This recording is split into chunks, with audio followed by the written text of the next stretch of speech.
మీ ఇళ్లలో team work నడుస్తుందా, one man army పద్ధతి నడుస్తుందా? ఈ ప్రశ్న ఎందుకు వస్తుందంటే ఈ మధ్య చాలా ఇళ్లలో విభేదాలు, అభిప్రాయ భేదాలు చాలా ఎక్కువ వస్తుంది.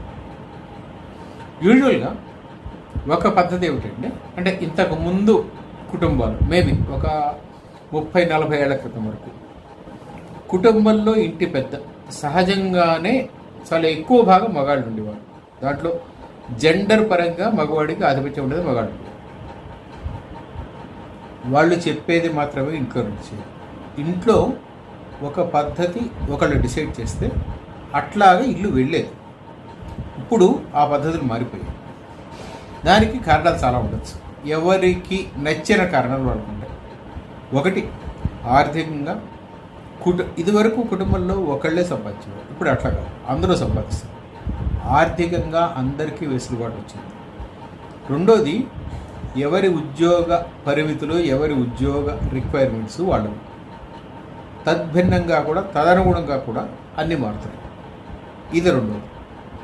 మూడోది, చాలా వరకు పక్కవాళ్ళు చెప్పింది వినడం అన్న ఆలోచన పోయింది.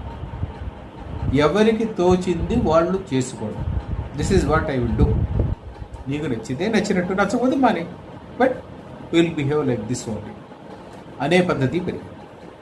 ఈ డిస్కషన్ అంతా రావడానికి కారణం ఏమిటంటే, ఈ మధ్య ఒక కుటుంబంలో, నాకు తెలిసిన ఒక కుటుంబంలో ఒక చిన్న ఇష్యూ వచ్చింది. ఒక పని ఎలా చెయ్యాలి అని. సరే, ఇంట్లో ఆమె ఇంటి గృహిణి ఇది ఇలా చేస్తే బాగుంటుంది అని చెప్పింది. ఆమె చెప్పింది ఎవరికి నచ్చలేదు. అటు భర్తకు కానీ, ఇటు పిల్లలకు కానీ, అటు అత్తగారికి కానీ ఎవరికి నచ్చలేదు. ఫైనల్లీ వాళ్ళు అనుకున్న చేశారు.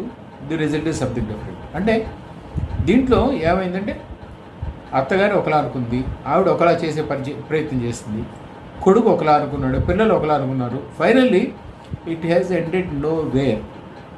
The end result is a question mark. ఇది ఎందుకు వచ్చిందంటే, ఇది ఇంట్లో మగవాళ్ళ ఆడవాళ్ళ ఇష్యూ అది కాదు. Who can take wise decisions, who can take the ship to the shore. ఈ ఆలోచనని ఇంట్లో అందరూ అంగీకరించకపోతే the result will be a big zero. Surely a big zero. ఎందుకంటే ఇప్పుడు సముద్రంలో పడవెళ్తూ ఉంటుంది, and then the shipmen who will decide what the course it has to go. అది ఎటు వెళ్ళాలి ఏమిటి అనేది ఆయన డిసైడ్ చేస్తారు.